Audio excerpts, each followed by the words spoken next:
Buenas, senhoras e senhores, tudo bem? Espero que todo mundo esteja bem. Vamos falar desse assunto que é super desejado pelos alunos, né? Os alunos de ensino médio, de cursinho, de ensino fundamental, né? Parece que tem uma coisa com as guerras mundiais, né? E é super justificável esse desejo que você tem por estudar as guerras, né? O moleque entra no 6º ano do fundamental e perguntando: professor, quando que a gente vai estudar as guerras? Daí você fala: calma, desgraça, tem tempo ainda, né? E, enfim, vamos falar então, finalmente chegou a hora da gente falar da Primeira Guerra Mundial, senhoras e senhores, que é um grande ícone da cultura pop, né? Recentemente tivemos aquele filme 1917, né, concorreu ao Oscar e tudo mais. Interessante filme, tem algumas questões, podemos falar sobre esse filme numa outra ocasião. Senhoras e senhores, para entender a Grande Guerra, né? Por que Grande Guerra? Porque era como os contemporâneos, como as pessoas daquele momento chamavam o conflito, né? Ninguém chamava de Primeira Guerra Mundial. Por que você chamava de Primeira Guerra Mundial? Porque ninguém sabia que ia ter uma Segunda Guerra para chamar essa de primeira, né? Se chamava de Grande Guerra, senhoras e senhores. Para entender isso aí, nós temos que entender como estava a Europa antes da guerra. Senhores, a Europa antes da guerra é uma Europa muito... que vive uma dualidade, por assim dizer. Como assim uma dualidade? Bom, num primeiro momento, eu quero dizer que nós temos uma coisa boa e ruim acontecendo na Europa ao mesmo tempo, por isso que é uma dualidade. Qual que é a coisa boa, né, por assim dizer? É o período que nós chamamos aí da Belle Époque. Ó, francês, hein? Belle Époque. Ó, gostou? Biquinho, né? Biquinho, Belle Époque. Você que é fluente em francês, mandarim, né, inglês, espanhol e mais de 17 línguas, porque é meu aluno, você sabe, né, o que significa Belle Époque. Né? Belle Époque é a bela época, a época bela. Né? Pro período ter esse nome, essa nomenclatura, é claro que foi uma coisa considerada boa, né? Tudo que vai ali da metade do século XIX, basicamente, aproximadamente, da metade do século XIX até o início do século XX, né, até o início da Grande Guerra, até 1914, já tá aí uma data para você saber, né? Primeira Guerra Mundial, 1914 a 1918, data importante de saber, demorou? Tudo que vai nesse período aí é a Primeira Guerra Mundial, perdão, Primeira Guerra, 14 a 18. E a Primeira Guerra Mundial vai encerrar o período da Belle Époque, né? Por que Belle Époque? Por que tem esse nome? Porque é um período de otimismo, né? É um período de muito avanço científico, é um período de avanço medicinal mesmo, né? Avanço científico, você sabe, já falamos disso em outra ocasião, em outros momentos, mas o século XIX ele é o século da ciência, né? É um século de muita exaltação da ciência. Na literatura mesmo você vê isso, né? Pensando no Sherlock Holmes, por exemplo. Sherlock Holmes é um homem do século XIX, ele é científico, ele se baseia em evidências, em fatos, ele é aquele cara que parece uma máquina, né? Sherlock Holmes, se você não leu, vá ler porque é muito bom. É a ideia de que a Europa estava vivendo um mundo perfeito, né? O cientificismo é a marca dessa Belle Époque. Então, como exemplos, né? Mas, Isaac, o que surge, né, nesse momento de alto cientificismo, de alto investimento na ciência e tudo mais? Senhores, a fotografia finalmente vai se consolidando, né? A fotografia que surge bem antes, mas num processo lento, né? Surge o daguerreótipo, o ferrótipo, né? Até chegar a fotografia em si. Os automóveis, né? A grande marca aí da segunda revolução industrial, né? Os automóveis. Aí você tem o cinematógrafo, por exemplo, que é um avô do cinema, né? Como a gente conhece. O avião, nesse momento, né? O avião, você sabe, inventado pelo Santos Dumont. Por mais que tenha muito estadunidense que diga que não, porque foram os irmãos Wright. Não, Santos Dumont que inventa o avião, né? O dos irmãos Wright tem um nome, se chama Angry Birds, né? Porque eles inventaram. Tem a sua importância, mas, né, não é o avião como a gente conhece. Senhores, do ponto de vista médico, chama a atenção de duas coisas: a anestesia e a vacina, senhoras e senhores. Olha só que coisa importantíssima, fantástica, né? Quando eu falo de Brasil para vocês no século XX, que eu falo que as pessoas aqui no Brasil tiveram uma grande dificuldade de lidar com a vacina, né? Tanto que teve a revolta na vacina no Rio de Janeiro em 1904, é porque a vacina é algo extremamente novo que vai surgir nesse momento de Belle Époque. Você imagina não ter vacina antes disso, né? Ou principalmente não ter anestesia, né? Como que se fazia a cirurgia sem anestesia? Deixava o cara mamado, né? Como assim? Dava álcool pro cara, o cara ficava completamente embriagado, né? E assim ele conseguia fazer a cirurgia, mas imagina a dor, né, de qualquer forma, de você não ter uma anestesia para fazer a cirurgia.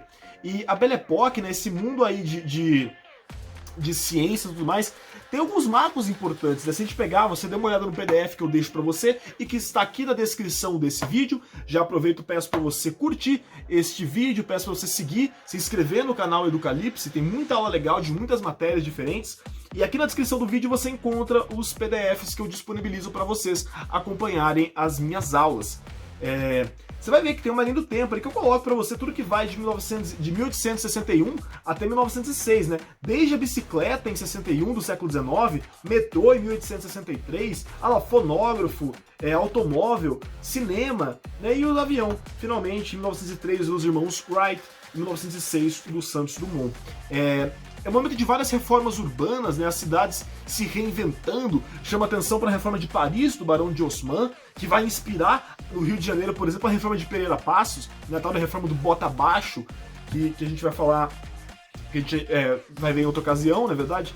Mas enfim, senhoras e senhores, a Belle Époque é um período de ciência, é um período de otimismo, é a impressão de que finalmente o progresso chegou, né? A ciência evoluiu para o progresso. Tanto que as cidades e os países começam a promover feiras, exposições, para mostrar, para exibir essa ciência, né? Chamam a atenção para a Exposição Universal de Paris, que vai ter uma grande atração ali, que é a Torre Eiffel. E a Torre Eiffel que foi montada para essa exposição e acabou ficando, né? Foi ficando. Imagina o trabalho que dava desmontar aquilo tudo, né? Ah, Jesus! Ah, Jesus! Que susto, desgraça! Pior que eu acho que eu vou deixar isso no vídeo, viu?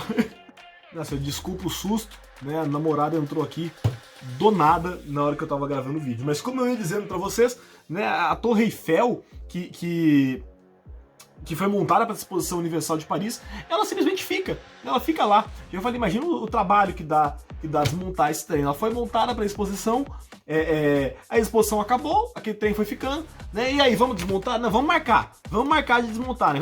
Vamos lá, não, vou ver e te aviso, né? E foi ficando. Inicialmente as pessoas não gostavam até da Torre Eiffel. Ali em Paris, né? As pessoas achavam que tinha um trambolho no meio da praça, até que de repente, com o passar do tempo, ela foi sendo incorporada ali ao cotidiano dos parisienses, e hoje é um dos maiores símbolos da França, se não o maior símbolo da França, certo, senhoras e senhores? E a Torre Eiffel acabou se tornando também um grande símbolo da Belle Époque, é muito representativo pra gente do que foi a Belle Époque. É uma baita obra de infraestrutura, né? Uma baita obra de infraestrutura não, mas ela tem uma baita infraestrutura, não, uma baita obra de arquitetura, melhor dizendo, né? Então ela é bem representativa desse momento. É assim como a eletricidade, que surge nesse momento, e tem um marco esportivo pra gente, que é a volta dos Jogos Olímpicos. Jogos Olímpicos que você sabe, né? Você já estudou isso em outra ocasião, surgiram lá na Grécia Antiga como uma competição entre as cidades-estado, entre as polis gregas, para homenagear os deuses do Olimpo, por isso Jogos Olímpicos, né? E que acabaram, né, depois de um certo tempo, e que vão retornar em 1896 como uma consagração aí desse momento de otimismo da Belle Époque. Tanto que você vê os círculos, né, lá, as argolas, os arcos do símbolo dos Jogos Olímpicos significam ali a união entre os continentes, a harmonia entre os continentes. Beleza, Isaac, mas você disse pra mim que tinha uma dualidade aí, né, na Europa antes da guerra. Você disse que tinha uma coisa boa e uma coisa ruim. A coisa boa, beleza, Belle Époque, esse período de otimismo, entendi.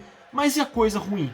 A coisa ruim é que existia uma tensão rondando a Europa, né? As pessoas estavam tensas por um lado. Por quê?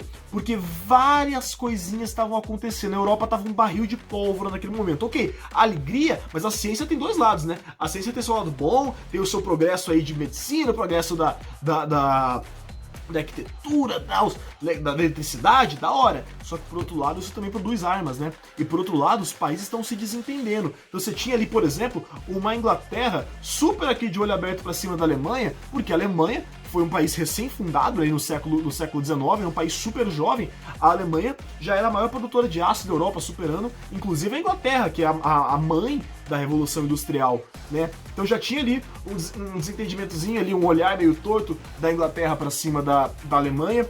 Só que a Alemanha, que é um país muito jovem, como eu disse para vocês, a Alemanha também tem uma outra tensão com a França. Por quê? Porque há pouquíssimo tempo atrás, inclusive, o evento que marcou o surgimento da Alemanha é a tal da Guerra Franco-Prussiana. Você sabe, antes da Alemanha existir, você tinha uma confederação germânica ali, liderada pela Prússia, né, um reino chamado Prússia, que liderava ali, de maneira industrial mesmo, outros reinos, né? E é a Prússia quem dá origem à unificação daqueles reinos até se formar a Alemanha. E como que ela consegue essa unificação? Né? Já foi falado em outro momento, mas a partir da Guerra Franco-Prussiana. A Prússia vence a Guerra Franco-Prussiana e funda a Alemanha, por assim dizer. E como que isso vai ser feito? Ok, ganhou da França. E tem duas coisas que deixaram os franceses muito abalados. Perder uma guerra já é muito triste, né? Agora, perder uma guerra e ver a pessoa que te derrotou, ver o país que te derrotou ser louvado dentro do seu maior símbolo de poder, e isso é muito complicado. E foi isso que aconteceu. Na verdade, o Kaiser Guilherme I da Alemanha, ele é coroado dentro do Palácio de Versalhes. Senhoras e senhores, a França perde a Guerra Franco-Prussiana e vê o seu inimigo ser coroado dentro do seu principal símbolo de poder, que é o Palácio de Versalhes. O Palácio de Versalhes, que até então era o maior símbolo da França, né? Hoje a Torre Eiffel tem ali a sua importância, mas ainda é um dos maiores símbolos de poder político da França e tudo mais, um grande símbolo do absolutismo, lembram disso? Né? O Palácio de Versalhes, o maior símbolo de poder francês, foi palco para a coroação do Kaiser alemão. Então, quer dizer, isso pega muito forte no povo francês, né? Isso pega tão forte, que a França começa a desenvolver aquilo que nós chamamos de revanchismo francês, né? O desejo de uma revanche, senhoras e senhores.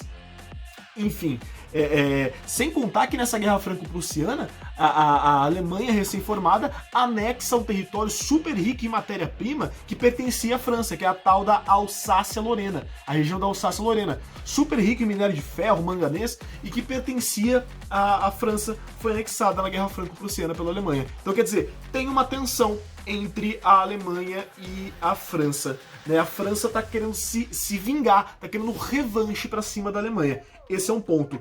Outro problema são as chamadas rivalidades imperialistas. O que são rivalidades imperialistas? Rivalidades que se originaram na partilha da África. Aquele processo de imperialismo, né, de dominação política, econômica, cultural sobre a África e a Ásia, né, promovido pela Europa. Isso gera um desentendimento entre os países da Europa, porque os países da Europa literalmente vão botar uma régua ali e dividir a África, você já viu isso em outra ocasião, e o que vai acontecer? Países mais jovens, como Itália e Alemanha, ambos fundados no século XIX, vão se dizer prejudicados frente à Inglaterra e França, países antigos que se formam no final da Idade Média, né, no começo da Idade Moderna, você sabe disso também.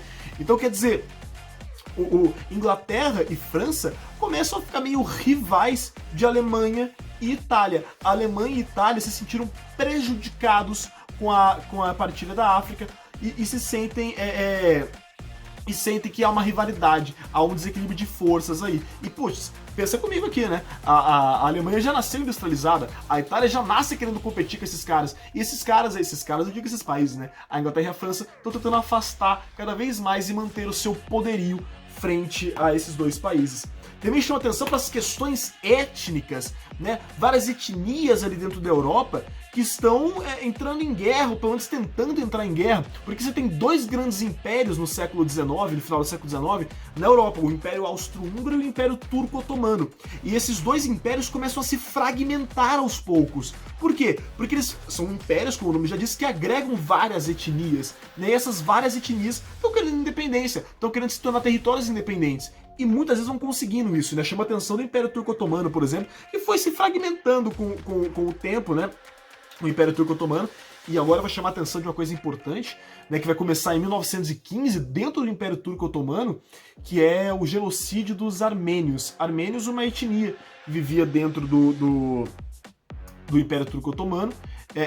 E o Império Turco-Otomano, temendo que esses armênios se revoltassem e tentassem independência, começa um processo de genocídio, né? Genocídio, você sabe, um extermínio voltado para um grupo específico, uma etnia específica. E a gente fala, isso começa já depois da Primeira Guerra Mundial, né, começa em 1915, mas nós falamos em torno aí de 1,5 milhão de mortos armênios. Né, um grupo, quem comanda esse genocídio é um grupo paramilitar extremista chamado Jovens Turcos, mas com aval do governo otomano, né? Enfim, é uma questão bem impactante pra gente, é um genocídio. A gente sempre fala dos genocídios, do genocídio, melhor dizendo, na Segunda Guerra Mundial, portanto chama a atenção que houve um genocídio sim na Primeira Guerra Mundial. Agora, senhores, a grande questão que vai e essa eu deixei por último porque ela tem a ver com o estopim da guerra. O que é o estopim? É o que faz acontecer a guerra, né? É o mote, a desculpa para começar uma guerra. Tem a ver com a questão balcânica, senhoras e senhores, com a Península dos Balcãs.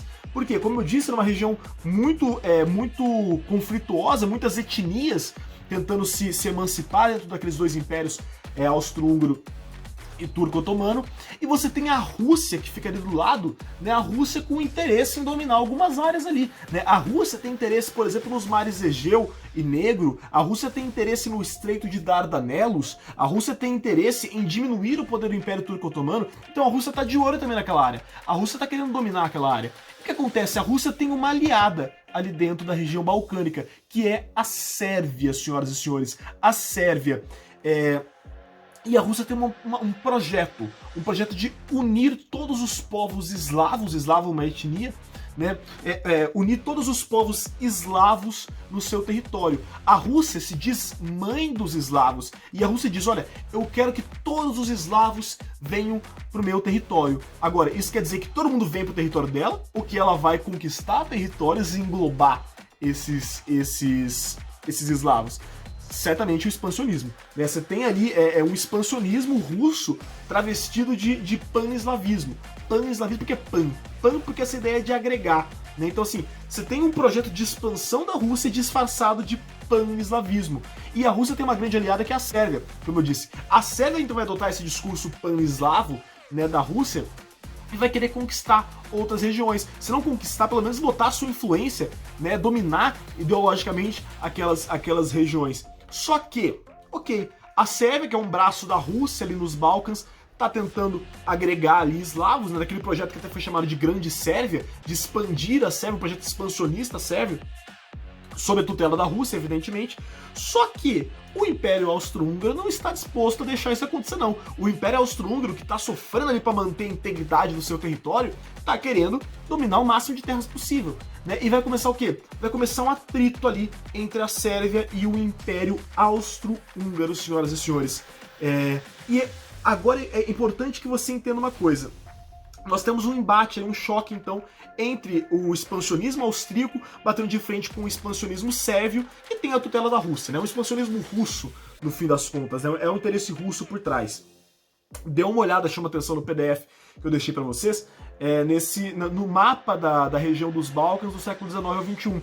Veja a evolução de 1815, onde você tinha ali só o Império Austro-Húngaro e o Império Turco-Otomano, e olha o que vai acontecer, como vai estar esse mapa em 1914, quando da eclosão da Primeira Guerra Mundial, né? Já muito mais fragmentado. Se você comparar com hoje em dia, o mapa mostra que 2015, 5 anos atrás, você vai ver que já estava bem diferente. Certo, senhoras e senhores?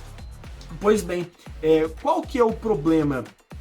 É que bem nesse momento que você tem a questão dos Balcãs acontecendo, nós temos também, tá rolando também um período que nós chamamos de paz armada. Né? O que é a paz armada? Ora, os países estão com noção de que é muito possível que exploda uma guerra daqui a pouco. Tem treta ali na Península dos Balcãs, né? Você tem vários grupos étnicos brigando ali dentro do Império Turco-Otomano, do Império Austro-Húngaro. Você tem uma rixa entre a Alemanha e Itália contra a França e Inglaterra.